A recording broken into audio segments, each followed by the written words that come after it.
사람들은 자기의 주어진 일을 감당하면서 살아갑니다. 어릴 때는 부모의 양육과 보호를 받고 또 일정 기간 학교를 다니며 교육을 받습니다. 성인이 되면은 직업을 선택하고 또 자기가 직업 외에도 자기가 하는 소신을 가지고 주어진 일들을 이루어가고 있습니다. 여러분은 어떤 일을 하십니까? 제가 지금까지 육체적으로 제일 힘들었던 일이 무엇인가 생각해 보니까 군에서 진지 보수 공사를 했던 것 같습니다. 유격 훈련이 제일 힘들긴 했는데 또 진지 노동으로서는 진지 보수 공사를 했던 때가 가장 힘들었던 것 같아요.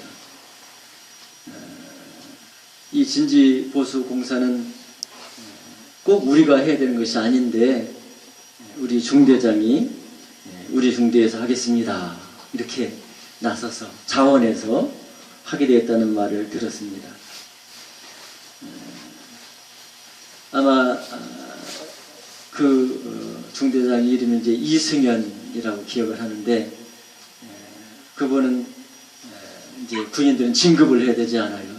그러니까 진급하기 위해서는 어렵고 힘든 일을 이렇게 맡아서 잘 감당하고 그래서 상관의 신임을 받아야 되잖아요. 그래서 그렇게 진지보수공사를 하겠다고 자원을 하지 않았나 생각합니다.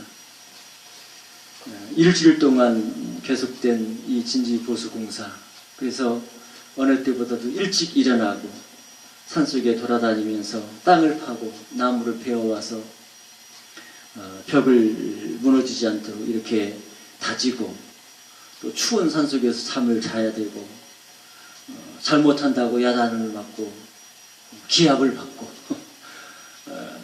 또 일정에 쫓겨서 뛰어다니면서 이제 일을 해야 되고 이런 일들을 했습니다. 너무나 힘들었어요. 그래서 공사 기간 동안 제일 원망이 나오는 거예요. 누구에게 원망이 있겠어요? 중대장에게. 자기가 승진하려고 어려운 일을 맡아가지고 자기 중대원들을 이렇게 힘들게 한다. 이렇게 생각하고 원망을 했던 적이 있습니다. 군인은 어려운 일도 해야 됩니다. 군에 갔으면은 어려운 일도 있고 위험한 일도 있고 누군가는 해야 되는 거예요. 그렇기 때문에 군 복무 기간 동안에 훈련이나 교육이나 또 노동이나 이런 것들이 있지만은 어렵지만은 또 해야 되는 일이 있다면은 그 일을 감당해야 되는 거예요. 그런데 개인적으로는 어때요? 그 어려운 일을 하는 것이 힘들고 그래서 원망이 되고 불평이 되는 거예요. 예수님께서 복음을 전하시면서 예수님의 말씀을 듣고 믿는 사람들 중에서 제자를 삼으셨습니다. 예수님에 대한 좋은 소문 때문에 많은 사람들이 제자가 되려고 했을 것입니다. 성경 보면은 예수님께 고침을 받고 은혜를 받고 그래서 예수님을 따르려고 했던 사람들이 있잖아요. 예수님께서 아무나 그래 너도 내 제자 돼 이렇게 했습니까? 아니에요. 아니야. 너는 집에 들어가서 제사장에게 네가 낫게 된 것을 보이라 이렇게 말씀하시기도 하고 예수님 따르겠다는 사람에게 나를 따르려거든 자기를 부인하고 제 십자가를 져야 된다 이렇게 말씀하셨죠. 그렇게 하기가 어려운데 알지 못하고 이렇게 나서는 그런 것을 예수님께서 방지하기 위해서 그런 말씀을 하신 것 같아요.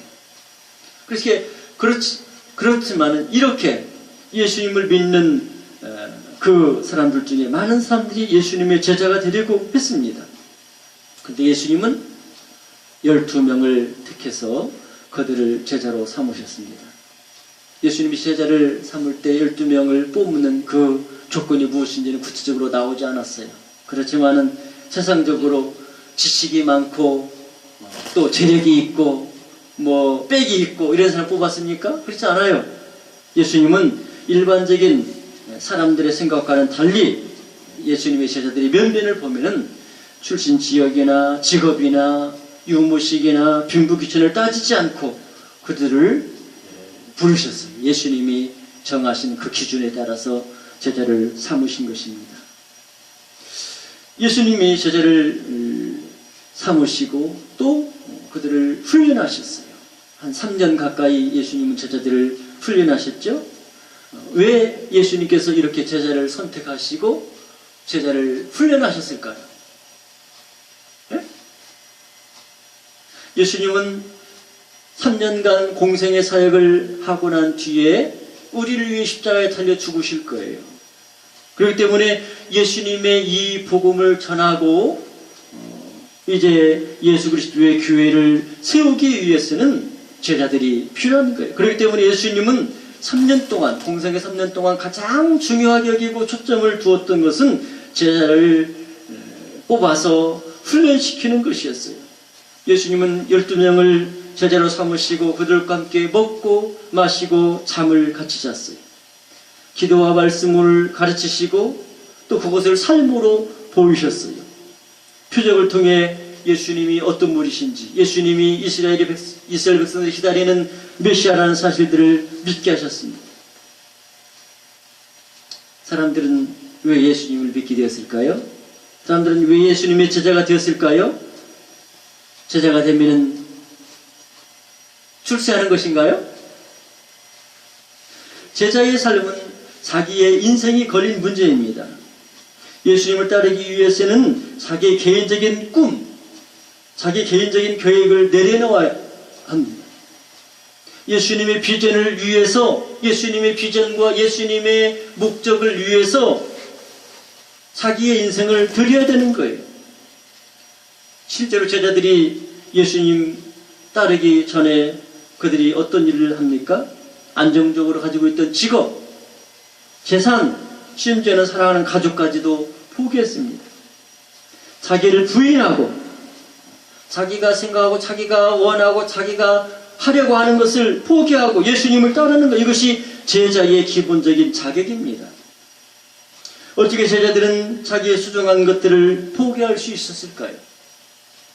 예수님 따르기 위해서는 예수님과 인생의 목표를 같이 해야 합니다. 아니, 그 정도는 아니라 할지라도 예수님을 따르는 것이 최소한 내가 생각하는, 내가 가지고 있는 인생의 목표보다도 예수님을 따르는 것이 더 가치 있고 옳은 것이다, 이렇게 인정을 할 수 있어야 예수님을 따를 수 있었던 거예요. 제자들은 이렇게 예수님의 제자가 되는 것이 가치 있는 일이고 또 자기가 바라고 소망하는 그런 일이라는 그런 사실을 인정을 했기 때문에 예수님의 제자가 될 수 있었다고 봅니다. 그렇습니다. 사람들은 더 가치 있고 좋은 일을 위해서 쫓아갑니다. 제자들은 유대인으로서 하나님을 사랑하고 섬기는 삶을 살았습니다. 그뿐 아니라 이스라엘은 민족적으로 하나님께 품고 있는 소망이 있었습니다. 예루살렘이 멸망당했지만 그러나 그들에게는 소망이 있었어요. 왜냐하면 하나님께서 이스라엘을 구원하고 악한 대적을 물리치고 메시아의 왕국을 세울 것이라고 그들이 생각하고 있었기 때문입니다. 제자들은 예수님의 복음의 말씀을 들으면서 이런 그들이 품고 있었던 오랜 꿈과 소망이 이루어질 것을 기대했습니다. 복음을 들은 사람들의 마음에 희망이 생겼습니다. 예수님 메시아라 믿게 되어 따르게 된 것입니다. 예수님이 이런 믿음의 사람들을 불러 제자를 삼으셨습니다. 12명의 제자는 예수님을 메시아로 믿는 사람들이었습니다. 그들이 품고 있던 하나님 나라가 예수님을 통해 이루어진다고 믿었어요. 메시아의 왕국에 대한 믿음과 기대 때문에 지금까지 개인적인 꿈, 개인적인 기대, 개인적인 계획, 이것을 뒤로 하고 예수님의 제자가 될 수 있었던 것입니다.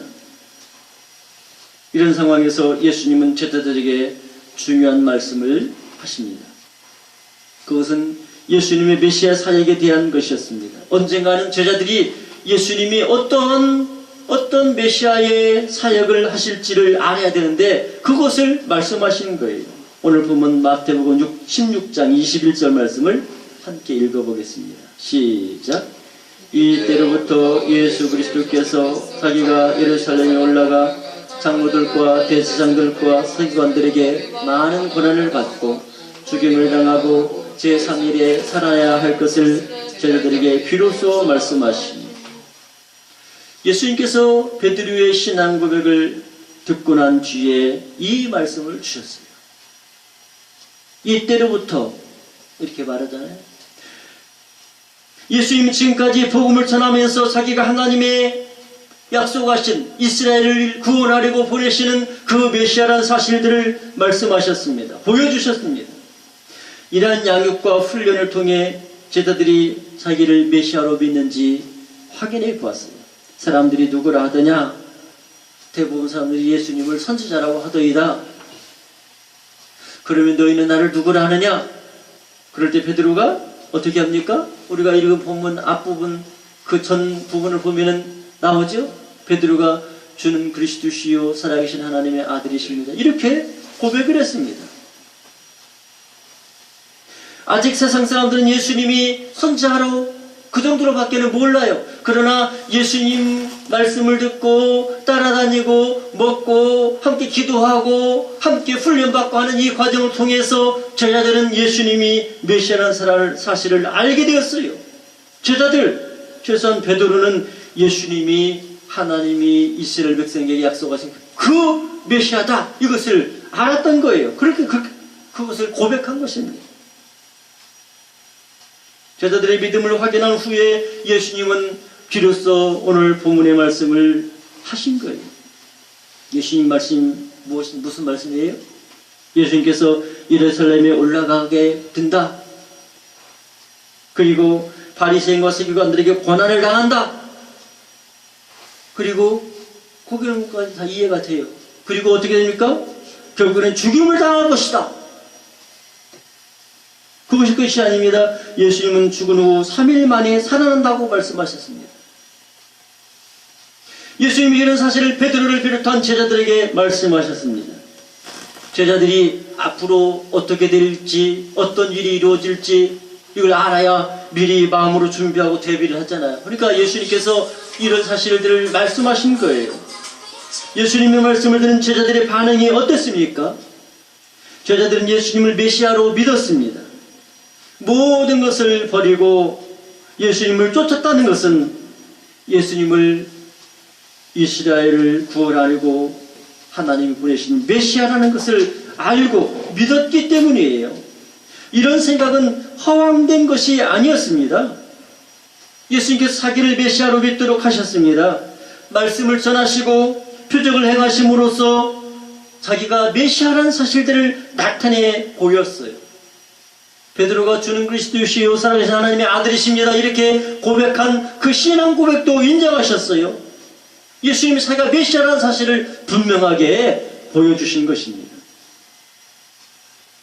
그런데 베드로의 신앙 고백을 받은 후에 예수님은 자기가 고난받고 심지어 죽을 것이라고 말씀하십니다. 예루살렘에 올라가셔서 메시아 왕국을 건설하실 것이 아니라 그곳에 가서 잡혀서 고난을 당하고 죽임을 당한다는 거예요. 베드로에게 있어서는 죽은 지 3일 만에 다시 살아난다 하는 이 말씀은 아마 귀에 들리지도 않았을 것 같아요. 메시아가 잡혀 죽는다는 것은, 메시아가 잡혀 죽는다는 것은 있을 수 없는 일입니다. 제자들은 충격에 빠졌습니다. 예수님이 죽는다면 메시아에 대한 모든 희망은 사라지는 것입니다. 간신히 베드로가 정신을 차리고 예수님의 말씀을 가로막습니다. 오늘 보면 마태복음 16장 22절 말씀을 함께 읽겠습니다. 시작. 베드로가 예수를 붙들고 항변하여 이르되 주여 그리 마옵소서, 이 일이 결코 죽게 비치지 아니하리이다. 베드로는 예수님을 만류했습니다. 아니, 예수님에게 반기를 들었어요. 예수님 안 됩니다. 구태타를 일으킨 거예요. 예수님 어떻게 이럴 수 있습니까? 이럴 것이면 왜 우리를 부르셨습니까? 절대로 그러시면 안 됩니다. 여러분, 베드로가 왜 이렇게 예수님의 말씀을 반대하고 나섰을까요? 그것은 베드로가 메시아에 대한 잘못된 생각을 가지고 있었기 때문입니다. 베드로는 메시아는 가장 크신 하나님의 보내심을 받은 분입니다. 그러기에 메시아의 오심은 잘못된 세상을 심판하고 벌하는 거예요. 이 세상에 하나님을, 또 하나님이 보내신 메시아를 대적할 사람이 누구 있겠어요? 누가 있어요? 없어요. 이 땅에 진정한 의로운 심판이 이루어져서 고난받는 하나님의 백성은 구원하시고 그들을 억압과 굴레에서 해방시키시고 악인들은 심판하는 것, 이것이 메시아의 임하는 그 모습이어야 된다고 생각하고 있었어요. 베드로는 이런 희망으로 예수님을 믿고 예수님의 제자가 되었던 것입니다. 근데 예수님이 하시는 말씀은 뭐예요? 예수님은 그와는 정반대로 말씀하십니다. 만약 예수님께서 심판자로 오셨다면 악한 세상을 심판한 거 맞습니다. 악한 세상만이 아니죠. 이 세상에 있는 사람들 다 죄인이잖아요. 이 세상에 있는 사람 다 죄 때문에 그들은 심판을 당할 수밖에 없어요. 그렇지만 예수님은 심판하러 오신 것이 아닙니다. 예수님 오신 목적은 죄인을 구원하는 것입니다. 예수님은 죄인을 구원하기 위해 오셨고 그렇기 때문에 십자가에 달려 죽어야 합니다. 그래서 예수님은 자기가 고난당하고 죽었다가 다시 살아날 것이라고 말씀하신 것입니다. 베드로의 사역을 반대하는, 메시아의 사역을 반대하는 베드로를 향하여 예수님은 어떻게 하십니까? 좀 전에 베드로의 신앙 고백을 들으신 예수님은 베드로에게 놀라운 그런 칭찬의 말씀을 해주셨습니다. 베드로에게 복이 있다고 말씀하시고 예수님을 알고 신앙 고백을 한 것은 하나님의 은혜라고 말했습니다. 영적인 눈, 하나님의 성령의 역사로 말미암아 영적인 눈이 뜨이지 않으면 예수님이 하나님의 아들이시고 하나님이 약속하신 메시아라는 사실들, 구원자라는 사실들을 알 수 없습니다. 어떻게 알 수 있어요? 세상 사람들 왜 예수님 믿지 못하나요? 영안이 뜨이지 않았으니까 모르는 거예요. 베드로가 예수님을 믿고 주는 그리스도시요 살아계신 하나님의 아들이십니다 이렇게 고백했던 것은 하나님께서 베드로에게 은혜를 주시고 복을 주셔서 그의 마음에 믿음을 주셨기 때문입니다. 그렇지만 이번에는 예수님께서 베드로를 책망하십니다. 오늘 본 마태복음 16장 23절 말씀 읽습니다. 예수께서 돌이키시며 베드로에게 이르시되 사단아 내 뒤로 물러가라. 너는 나를 넘어지게 하는 자로다. 내가 하나님의 일을 생각하지 아니하고 도리어 사람의 일을 생각하는도다 하시고, 예수님은 베드로를 사탄이라고 표현하면서 책망했어요. 하나님의 일을 방해하는 것이 사탄이 하는 일입니다. 그러니까 베드로가 예수님의 가장 중요한 그 속죄를 위한 십자가의 죽음을 못하게 가로막으려고 한 것은 사단이 한 거예요. 베드로는 예수님의 신실한 제자입니다. 예수님을 가장 가까이 따르면서 말씀을 들었습니다. 맡겨진 일들 가장 앞에서 진두지휘하면서 주님이 주신 그 일들을 위해서 열심을 냈습니다. 베드로만큼 예수님을 위해서 열심을 내고 적극적으로 일한 사람이 누가 있어요? 마음만 앞서고 행동만 앞선 사람이 아닙니다. 베드로의 신앙 고백을 보세요. 표준이 될 만한 가장 멋진 신앙 고백을 했습니다. 이런 베드로를 어떻게 예수님의 수제자라고 하지 않을 수 있겠어요? 그렇지만 베드로가 예수님의 십자가의 죽음을 안 된다고 가로막고 있습니다. 인간적으로는 예수님의 수제자이고 가장 멋진 신앙 고백을 한 믿음의 사람이었습니다. 그렇지만 예수님의 십자가의 길, 예수님의 죽음을 통해서 구원하는 그 대속의 사역을 가로막고 반대하는 것은 그건 사단의 짓이었던 거예요. 그렇습니다. 마귀는요, 예수님의 가장 신실하고 수제자인 이 베드로도 하수인으로 만들어서 예수님의 사역을 방해하려고 했습니다. 우리도 마귀가 하는 일을 분별하지 못하고 말아가는 행동할 때가 있습니다. 그렇잖아요. 우리도 그래요. 우리도 하나님을 사랑하고 예수님 믿으면서도 하나님의 일을 방해할 수 있는 것입니다. 그러기에 우리는 주의해야 돼요. 내가 마귀에게 이용당하고 마귀가 까불리지 않을까 주의해야 되는 거예요. 예수님 메시아의 일을 방해하는 베드로를 책망합니다. 사단이라고 표현합니다. 사단아 물러가라. 너는 나를 넘어지게 하는 자로다. 하나님의 일을 메시아 예수님의 사역을 무너뜨리려고 하는 마귀의 역사가 있습니다. 우리는 이런 마귀의 정체를 잘 분별해내야 합니다. 악한 마귀는 어느 순간 예수님 수제자인 베드로조차도 사로잡아서 하나님의 일을 가로막으려고 했습니다. 그래서 예수님 베드로를 향해 사단아 물러가라고 말씀하신 것입니다. 예수님은 제자들에게 말씀하십니다. 자기 생각을 이루기 위해서 또 자기 원하는 이익을 위해서 예수님을 따라서는 안 된다는 거예요. 오늘 보면 마태복음 16장 24절 말씀을 읽어보겠습니다. 시작. 이에 예수께서 제자들에게 이르시되 누구든지 나를 따라오려거든 자기를 부인하고 자기 십자가를 지고 나를 따를 것이니라. 누구든지 제 목숨을 구원하고자 하면 잃을 것이요 누구든지 나를 위하여 제 목숨을 잃으면 찾으리라. 아멘. 처음에는 예수님을 만나거나 따르려고 할 때 다른 생각, 다른 이유가 있을 수 있어요. 우연히 교회에 가고 싶은 마음이 들었든지 아니면 친구 따라서 그냥 왔든지 우연히 그렇게 왔다가 교회 다니고 예배 참석하고 할 수 있습니다. 그렇지만 예수님을 따르는 그런 동안에 말씀을 듣고 은혜를 받고 예수님이 어떤 분이신지 예수님 하나님의 아들이시고 우리의 구원자이시고 이렇게 예수님 믿는 제자가 되었다면 우리는 달라져야 됩니다.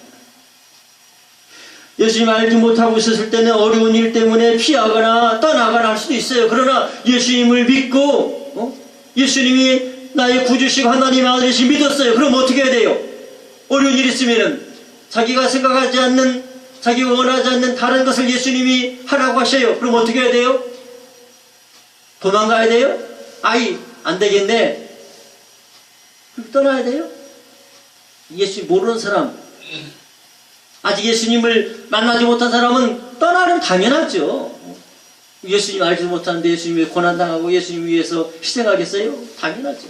그러나 예수님 믿고 복음을 믿고 예수님이 하나님의 아들이시고 나의 구주심을 믿는 사람은 어려운 일이 있고 고난이 있을지라도 그 일을 회피하는 것이 아니라 감당해야 되는 거예요.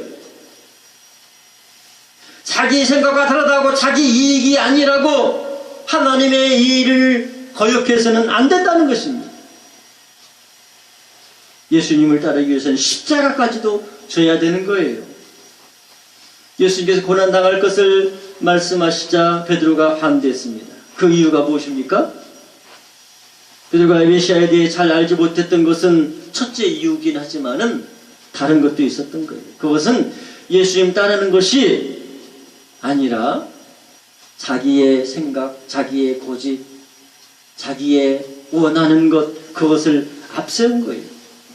하나님 나라의 구원 역사를 위해 예수님을 따르기로 했다면은 그 길이 영광스러운 길이든 고난의 길이든 믿음으로 가야 합니다. 그렇지만 베드로는 자기 생각과 다르게 하신다고. 메시아는 이 세상을 심판하고 호령하고 해야 되는데 메시아가 잡혀서 고난당하고 죽는다고. 그건 있을 수 없는 일이라고. 예수님 절대 그러면 안 됩니다. 예수님께 반기를 들었던 거예요. 예수님 이러한 베드로의 잘못을 아셨습니다. 그래서 제자의 올바른 마음 자세를 가르칩니다. 누구든지 나를 따르거든 자기를 부인하고 자기 십자가를 지고 나를 따를 것이니라. 자기 고집대로 안 된다고 성질 내면 안 돼요.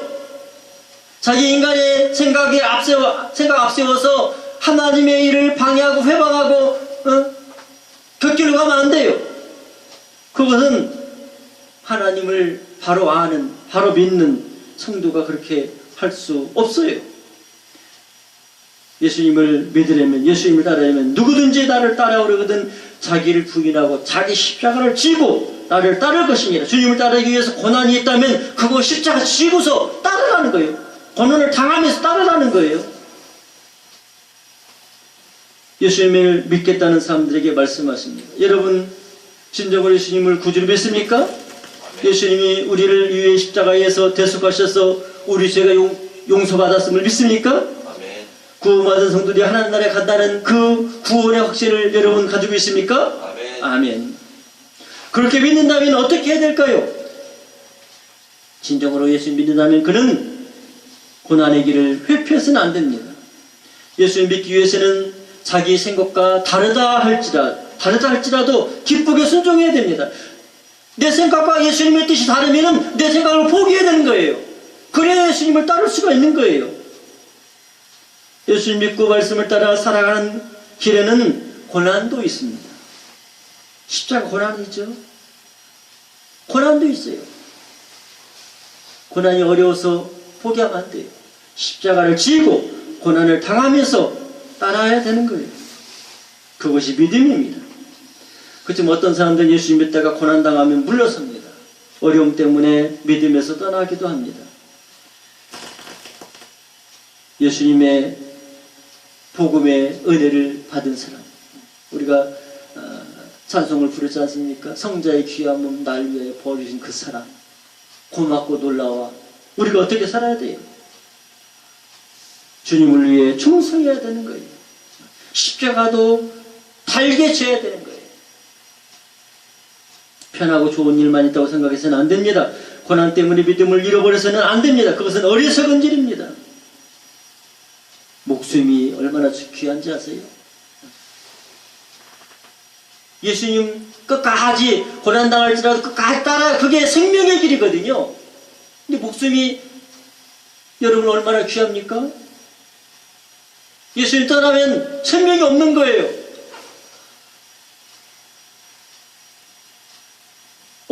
잠시 어려움이 있다고 예수님을 부인하고 떠나고 생명에서 떠난 거잖아요. 생명이 얼마나 귀합니까? 어떤 사람들은 생명이 얼마나 귀한지를 잘 모릅니다. 그래서 자기 생명보다 돈이 더 중요하고, 자기 목숨보다 자존심을 더 중요하게 여기고, 자기 목숨보다 사람들의 인기를 좋아합니다. 목숨이 얼마나 소중한지, 생명이 얼마나 귀한지 모르는 사람들은 그렇게 하는 거예요. 예수님 목숨에 대해서 말씀하십니다. 마태복음 16장 26절 함께 읽어보겠습니다. 시작. 사람이 만일 온 천하를 얻고도 제 목숨을 잃으면 무엇이 유익하리요? 사람이 무엇을 주고 제 목숨과 바꾸겠느냐? 사람이 온 천하를 얻는 것 좋습니까? 안 좋습니까? 좋지요. 세상 얻을 수 있는 것 세상 하나님 주시면 받죠. 온 천하를 얻는 거 얼마나 귀한 일이에요. 그렇지만은 그것을 얻기 위해서, 세상의 것을 얻기 위해서 자기 생명을 포기하고 자기 생명이 얼마나 수장한지를 모르고 생명을 던져버리고 세상의 것을 취하려고 하면 어떻게 됩니까? 온 천하를 얻는다 할지라도 자기 생명을 잃어버렸는데 그게 어떤 의미가 있어요? 아무 소용이 없다는 말이에요. 여러분, 무엇이 중요합니까? 목숨이 중요합니다. 생명을 구하고 살리는 것이 중요합니다. 그러면 어떻게 해야 돼요? 인생의 성공을 위해 살겠습니까? 그것도 좋지만은 우리 열심히 일해서 성공하고 우리가 원하는 목표를 이루어가고 좋은 일이지만은, 그러나 명예 때문에, 재물 때문에, 권력 때문에 믿음에서 떠나고 자기 야망 때문에 주님을 떠나고 그러면 생명을 잃어버리는 것이에요.